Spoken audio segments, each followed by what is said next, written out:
mu tattauna sana'ar noma. Masu noman masara har hali da shinkafa ga tumatiri ga milo har ma hali da waken soya da waken gwasta.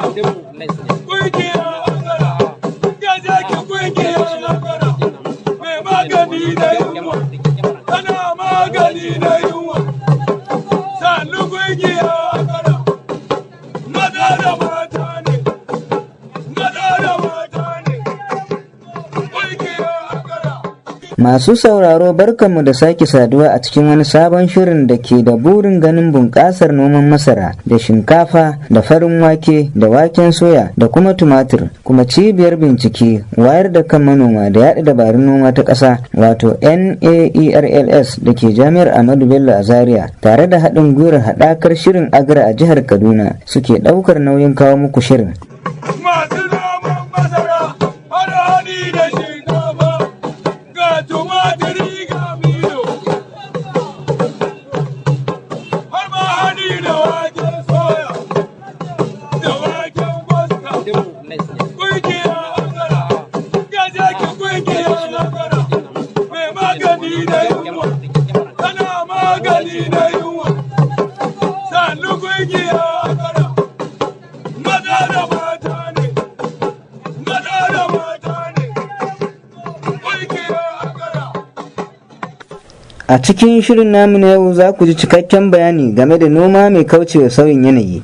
Kuma wakilinmu Ibrahim Mu'azu Ibrahim ya yi hira da Malam Rabi'u Ya'u, jami'i daga cibiyar binciken ayyukan noma ta ƙasa wato IAR da ke jami'ar Ahmadu Bello ta Zaria, ga kuma yadda hirar tasu ta kasance. Kafin mu fara tattauna bayani akan noma wanda yake kauce ma sauyin yanayi, ya kamata mu tabbatar da menene ma shi sauyin yanayin, saboda har yanzu da muke bayani da yawa ma ba su yadda, musamman manoma ba su yadda da cewa akwai sauyin yanayi ba. To sauyin yanayi wasu canje-canje ne da ake samu kan yanayi da muke da su na yau da kullum. Misali, ruwan sama da muke samu a da ya sha bamban da irin abin da ake samu a yanzu. Irin yanayi na zafi da muke samu a da yana shan bamban da yanayi na zafi da muke samu a yanzu. Yanayi na sanyi da muke samu a da yana shan bamban da yanayi da muke samu a yanzu. Raba da take biyowa bayan damuna yana shan bamban da abin da ake samu a yanzu. Misali, kamar yadda na yi matashiya akan ruwan sama, idan ka lura ko idan muka lura, ruwan sama a da yakan fara ma wani lokaci tun daga watan Afrilu, wato watan 4 kenan, ya kai har zuwa watan 10. Wancan shekara da ya wuce idan muka lura, watan Agusta da ya kamata a ce an samu ruwa mafi yawa, mun yi kusan kwana 10 farko a watan Agusta ma ba ruwan kwata-kwata. Wani process a turance da muke ce ma August break, wanda irin wannan yanayi yana faruwa ne a kudancin ƙasar nan, inda suka fi mu samun yawan ruwan sama, wanda ruwan saman su sukan samu tsakanin wata 10 ne zuwa wata 11 a shekara. Misali na yanayin zafi kuma, yanayin zafin da muke samu yanzu ya sha bamban da abin da muka baro a shekaru 30-20 da suka wuce a baya. Zaka samu ana matsanancin zafi, wanda a lokuta da yawa ma zaka ga hadari ya haɗu a sa ran za a samu ruwan sama, amma sai dai ka ga iska da buji da ƙura ya tashi kawai ba ruwan. Kamar yanayi na raba da na yi magana a kai, wancan shekaran kaɗai ma za ka ga cewa raban da muka samu duka bai wuce na ɗan sati 2 zuwa sati 3 ba, wanda da yawa ya shafi amfanin gona da suke buƙatar raba su ƙarishe rayuwarsu. So wannan a takaice wa'innan canje-canje da muke samu na yau da kullum shi ake nufi da canji yanayi, wanda a turance muke ce ma climate change. To menene dabaran noma wanda yake da alaƙa da sauyin yanayi? Wasu dabaru ne wanda tsawon lokaci manazarta masu bincike a cikin ma'aikatunmu na aikin gona da sauran ma'aikatu suka ga dacewan bullo da dabaru yadda za a kauce ma illa na wannan canjin yanayi da ake samu. Misali, na daga cikin dabarun kaucewa sauyin yanayi akwai amfani da shawarwari da ake samu a game da yanayi. Misali, wannan project na Agra sukan fitar da hasashe kenan na yanayi cewa manoma su lura yau za a iya samun ruwan sama tsawon mita kaza, ko za a iya samun zafin rana mai ma'auni kaza, ko za a iya samun yanayi wanda zaka ga sama ta lullube shi ba ruwa ba shi ba zafi ba. So wannan ɗaya daga cikin dubara kenan. Na daga cikin dubarun noma don kaucewa sauyin yanayi akwai samar da iri wanda idan ɗaya daga cikin abin da ke sa matsanancin sauyin yanayi ya zo, amfanin gona ba zai tagayyara ba. Misali, kamfan ruwa. To mun fito da iri na masara, na dawa, na wake, na gyada, ko duk wasu amfani da ka sani manoma suna amfani da shi, wanda su wa'annan amfanin in ka shuka su a gonanka ko da an samu kamfan ruwa ba zai shafe su sosai ba, ko kuma ma ba zai shafe su gaba ɗaya ba. Akwai dabaru na tara ruwa a cikin gona wanda muke ce ma water conservation, yanda ko da an yi ruwa tsawon lokaci ko ba a samu ruwa tsawon lokaci ba, za a iya samun danshi a cikin ƙasa na gonan manoma wanda zai sa amfaninsu su ci gaba da samun wannan ruwan har zuwa lokacin da za a sake samun wani ruwa. Baya da wannan akwai dabarar noma wanda ake haɗawa da gandun daji, wanda a turance muke ce ma agroforestry, wanda zaka iya kana da shukokinka na gandun daji kuma kana noma a cikin wa'innan shukokin da kake da su. So wa'innan kaɗan kenan daga cikin dabaru na aikin gona don kaucewa sauyin yanayi. Akwai tsare-tsare da project na agra suka fara yi akan dabaru na kaucewa sauyin yanayi. Misali, a nan jihar Kaduna mun yi wani ɗan bincike, muka gane cewa akwai wasu gurare da ya kamata a ce an kafa wani abu da muke kira a turance climate smart village, wanda ƙauye ne da za mu yi gwaji na dabarun kaucewa sauyin yanayi. A nan bangaren mun ɗauki a garin Lukoro inda muka je muka fara gwada wannan dabarun, kuma kafin mu fara gwada wannan dabarun sai da muka tara manoma na wannan yankin. Bayan mun musu bayanin me sauyin yanayi suka yadda cewa lallai akwai sauyin yanayi, muka tambaye su to ku ta wani bangare sauyin yanayi ya shafe ku, suka mana bayani. Sannan muka tambaye su to ta wani mahanga kuke ganin za mu iya taimaka muku wajen kaucewa sauyin yanayi. So suka ba mu haske akan cewa bita akan abin da ya shafi sauyin yanayi zai taimaka musu, samar da dabaru na yin taki da abin da suke bari a gonakinsu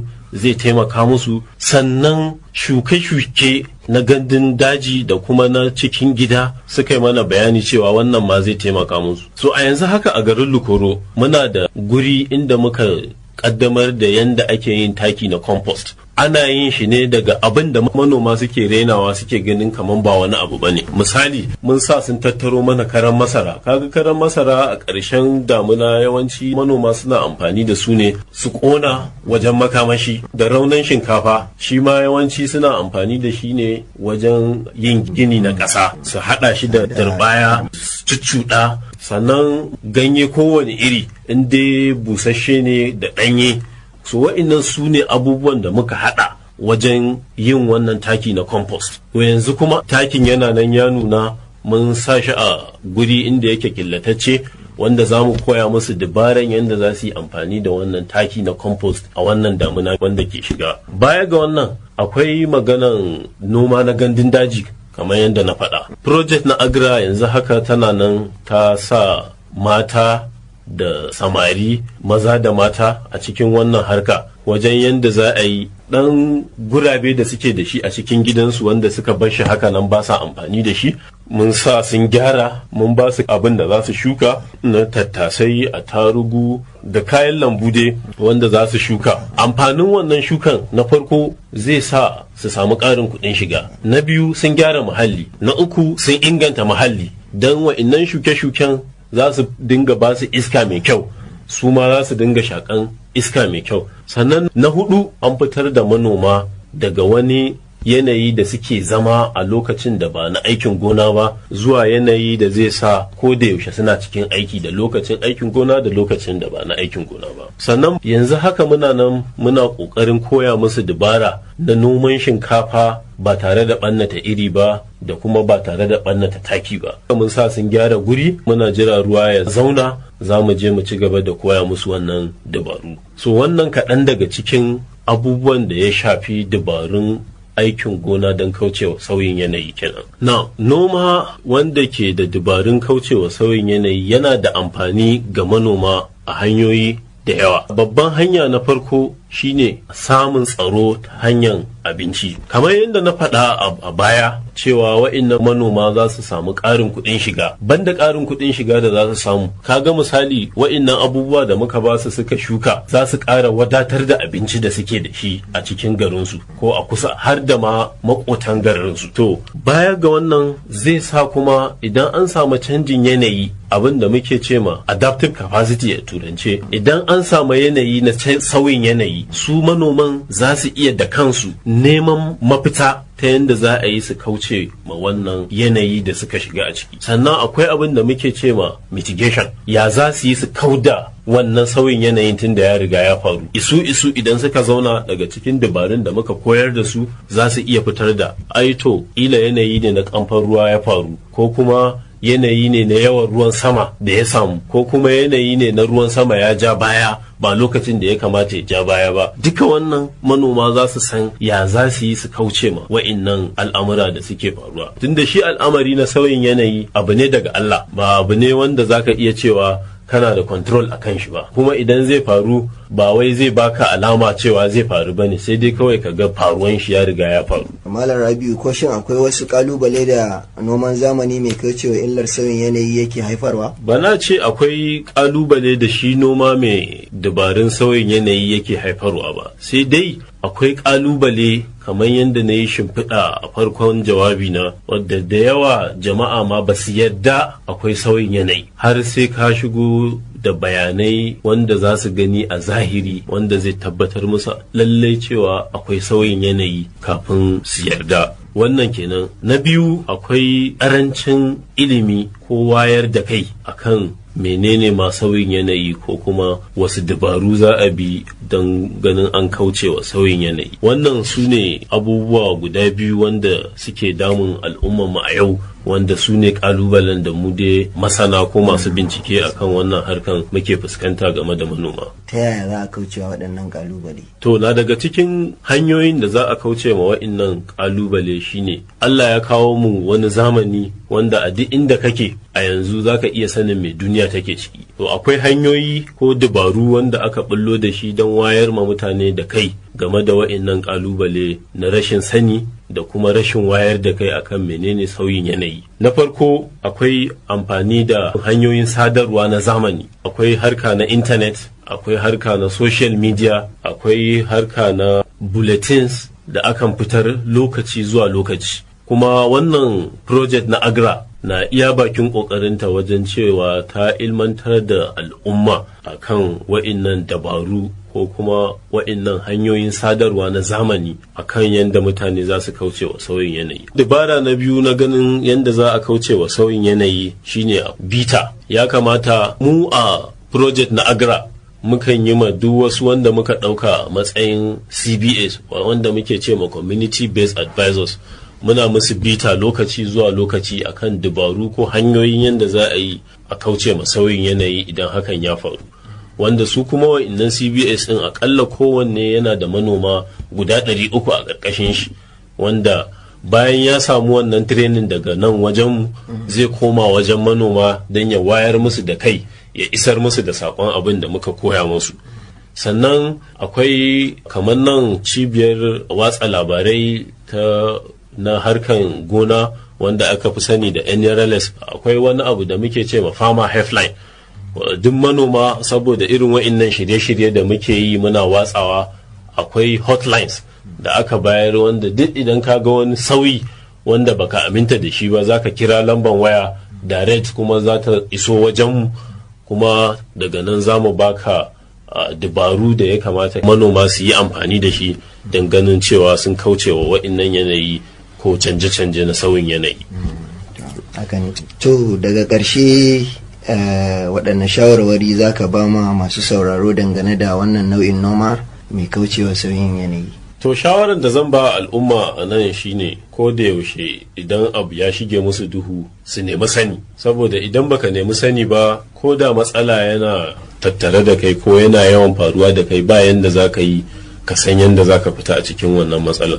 So neman sani abu ne mai mahimmanci a rayuwar manomi a game da irin wannan yanayi. Na biyu, manoma su zama ko da yaushe suna tattare da akwatunan talabijin ɗinsu da rediyon su, saboda a nan ana samun shirye-shirye masu amfanarwa, masu ilmantarwa, wanda idan manoma suna bibiyan wa'innan shirye-shirye za su zama sun faɗaka daga wa'innan canje-canjen yanayi da kuma dabaru na yadda za a kauce ma wa'innan canjin yanayi. Abu na uku, ko da yaushe ya zama na manoma su samu ci gaba. Ina nufin ba ko da yaushe abin da ka saba yi shekara da shekaru ka ta'allaka ma wannan abin ba, a dan dinga jarraba ci gaba da zamani ya zo da shi, daga nan insha Allahu za a dinga samun alfanu. Saboda na taɓa ba wani manomi shawara cewa kai ko me yasa ba za ka canza daga abin da kake yi ba, ya ce Allah Malam Rabiu, na ce a kwarai kuwa. To a karin farko wannan manomin ina jin ya yi hekta ɗaya na masara wanda ya samu kusan buhu 75 zuwa 79 da kanshi ya zo har gida ya biyo ni yana mun godiya akan cewa lalle wannan dabaru namu na gaske ne, kuma daga wannan lokacin ya yi alkawari ba zai sake komawa gargajiyan da ya saba yi ba. So wannan shine a takaice a shawarwari da zan ba masu saurare na da manoma wanda suke ji na a halin yanzu. Kun saurari cikakkun bayanai daga Malam Rabi Iya'u, jami'i daga ma'aikatar binciken ayyukan noma ta ƙasa wato IAR da ke Jami'ar Ahmadu Bello ta Zaria. Yanzu kuma za ku saurari bayanan farashin amfanin gona daga bakin wakilinmu Adamu Abdullahi Basawa. Wake, farashin buhun jan wake mai nauyin kilogram 100 a kasuwar Kujama da ke karamar hukumar Cikun farashin sa naira 250. A kasuwar Gadan Gayan da ke karamar hukumar Egabi kuwa farashin sa naira 140. A kasuwar Giwa da ke karamar hukumar Giwa farashin sa naira 230. A kasuwar Soba da ke karamar hukumar Soba kuwa farashin sa naira 165. Sai dai a kasuwar Dan Malaki da ke karamar hukumar Kauru farashin sa naira 180. A kasuwar Kagarko da ke karamar hukumar Kagarko kuwa farashin sa naira 170. A kasuwar Tsakiya ta Jaba da ke karamar hukumar Jaba farashin sa naira 160. A kasuwar Kaciya da ke karamar hukumar Kaciya kuwa farashin sa naira 174. A kasuwar Manchok da ke karamar hukumar Kaura farashin sa naira 178. A kasuwar Marabar Danja da ke karamar hukumar Kudan kuwa farashin sa naira 187. A kasuwar Saminaka da ke karamar hukumar Lere farashin sa naira 184. A kasuwar Sabon Gari da ke karamar hukumar Sabon Gari kuwa farashin sa naira 155. A kasuwar Ikara da ke karamar hukumar Ikara farashin sa naira 180. A kasuwar Wasa da ke karamar hukumar Sanga kuwa farashin sa naira 260. A kasuwar Makarfi da ke karamar hukumar Makarfi farashin sa naira 180. A kasuwar Tunga Kafancan da ke karamar hukumar Jama'a kuwa farashin sa naira 174. Farashin buhun farin wake mai nauyin kilogram 100 a kasuwar Gadan Gayan da ke karamar hukumar Igabi farashin sa naira 140. A kasuwar Kujama da ke karamar hukumar Cikun kuwa farashin sa naira 238. A kasuwar Wasa da ke karamar hukumar Sanga farashin sa naira 240. A kasuwar Giwa da ke karamar hukumar Giwa kuwa farashin sa naira 200. A kasuwar Soba da ke karamar hukumar Soba farashin sa naira 160. A kasuwar Zaria da ke karamar hukumar Zaria kuwa farashin sa naira 170. Haka zalika a kasuwar Magarfi da ke karamar hukumar Magarfi shi ma farashin sa naira 170. A kasuwar Kagarko da ke karamar hukumar Kagarko kuwa farashin sa naira 180. A kasuwar Dan Malaki da ke karamar hukumar Kauru farashin sa naira 155. A kasuwar Tsakiya ta Jaba da ke karamar hukumar Jaba kuwa farashin sa naira 160. A kasuwar Marabar Danja da ke karamar hukumar Kudan farashin sa naira 150. A kasuwar Kaciya da ke karamar hukumar Kaciya kuwa farashin sa naira 168. A kasuwar Manchok da ke karamar hukumar Kaura farashin sa naira 170. A kasuwar Saminaka da ke karamar hukumar Lera kuwa farashin sa naira 180. A kasuwar Tunga Kafancan da ke karamar hukumar Jama'a farashin sa naira 168. A kasuwar Sabon Gari da ke karamar hukumar Sabon Gari kuwa farashin sa naira 145. A kasuwar Ikara da ke karamar hukumar Ikara farashin sa naira 170. Tumatir, farashin buhun busasshen tumatir mai nauyin kilogram 100 a kasuwar Gadan Gayan da ke karamar hukumar Igabi farashin sa naira 95. A kasuwar Marabar Danja da ke karamar hukumar Kudan kuwa farashin sa naira 175. A kasuwar Giwa da ke karamar hukumar Giwa farashin sa naira 176.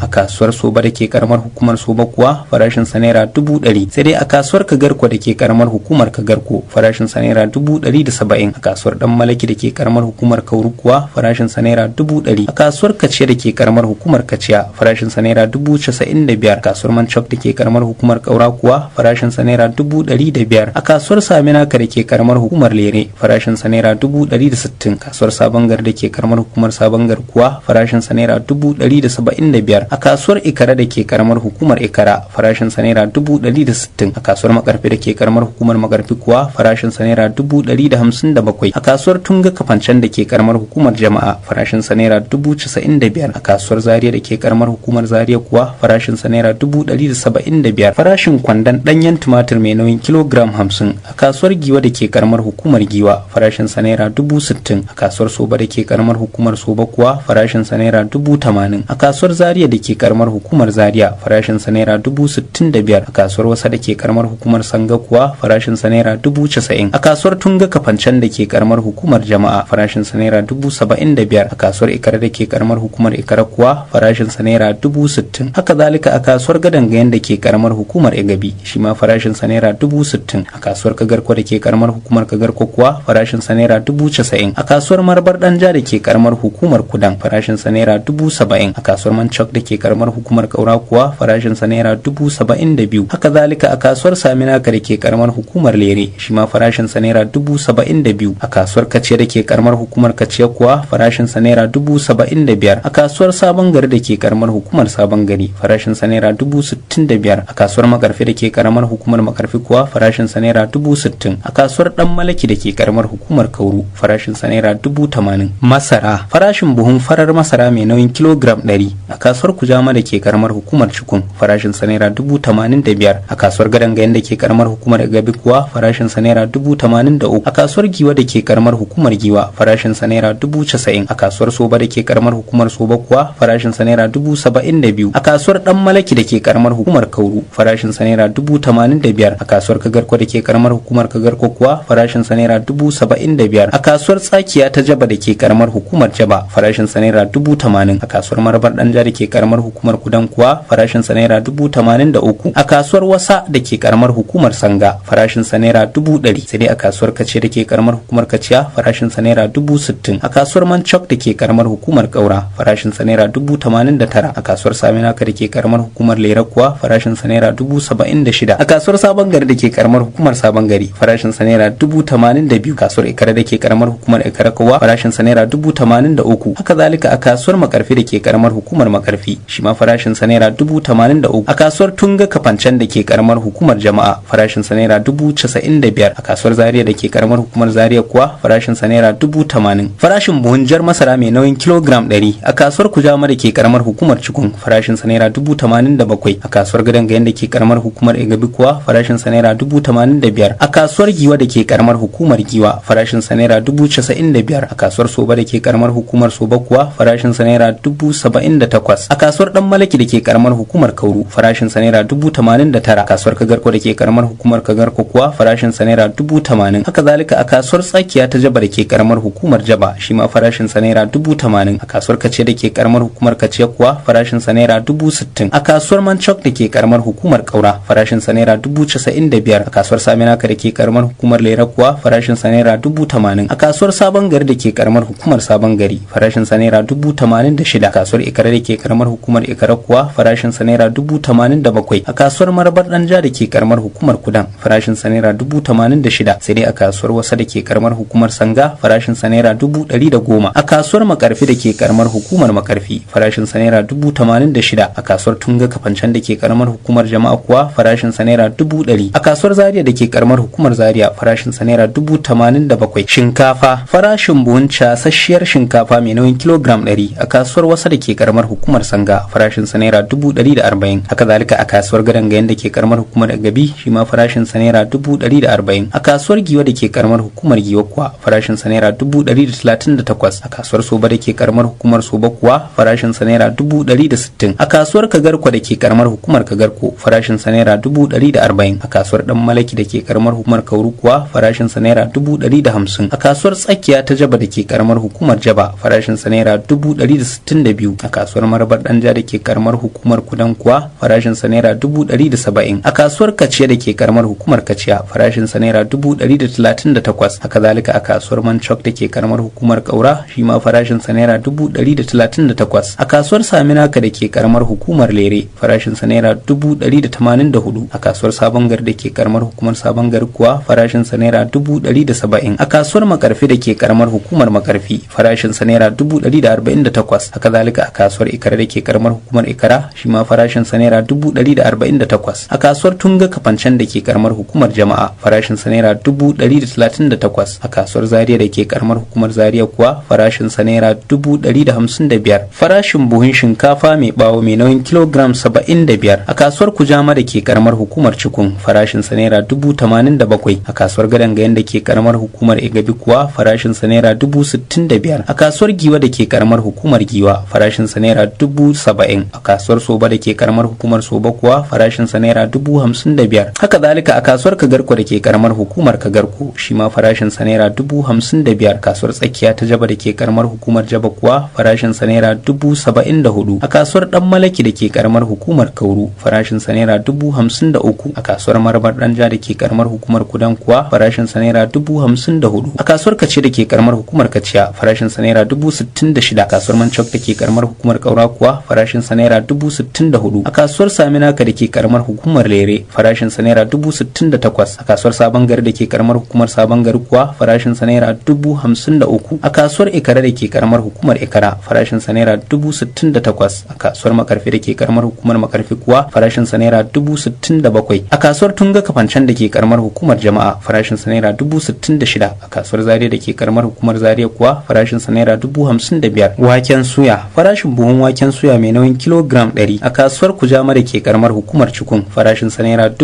87,500. A kasuwar Gadangayen da ke karamar hukumar Igabi kuwa farashin sa naira 90,000. A kasuwar Giwa da ke karamar hukumar Giwa farashin sa naira 100,300. A kasuwar Soba da ke karamar hukumar Soba kuwa farashin sa naira 80,000. A kasuwar Dan Malaki da ke karamar hukumar Kauru farashin sa naira 83,000. A kasuwar Tsakiya ta Jaba da ke karamar hukumar Jaba kuwa farashin sa naira 82,000. A kasuwar Kagarko da ke karamar hukumar Kagarko farashin sa naira 90,000. A kasuwar Marbar Danja da ke karamar hukumar Kudan kuwa farashin sa naira 89,000. A kasuwar Kace da ke karamar hukumar Kaciya farashin sa naira 90,000. A kasuwar Manchok da ke karamar hukumar Kaura kuwa farashin sa naira 88,000. A kasuwar Saminaka da ke karamar hukumar Lere farashin sa naira 84,000. A kasuwar Sabon Gari da ke karamar hukumar Sabon Gari kuwa farashin sa naira 90,000. Haka zalika a kasuwar Ikara da ke karamar hukumar Ikara shi ma farashin sa naira 90,000. Har ila yau a kasuwar Makarfi da ke karamar hukumar Makarfi shi ma farashin sa naira 90,000. Haka zalika a kasuwar Tunga Kafancan da ke karamar hukumar Jama'a shi ma farashin sa naira 90,000. Har ila yau a kasuwar Zaria da ke karamar hukumar Zaria shi ma farashin sa naira 90,000. Wakilinmu Adamu Abdullahi Basawa kenan dauke da farashin amfanin gona daga wasu fitattun kasuwannin jihar Kaduna. A nan ne muka zo ƙarshen shirin na mu tattauna sana'ar noma na wannan makon, da fatan za ku kasance da mu mako mai zuwa daidai wannan lokacin domin jin wani sabon shirin. A madadin waɗanda suka taimaka don ganin shirin ya zo muku, ni Ali Umar Ikara da na gabatar muku nake cewa mu kasance lafiya.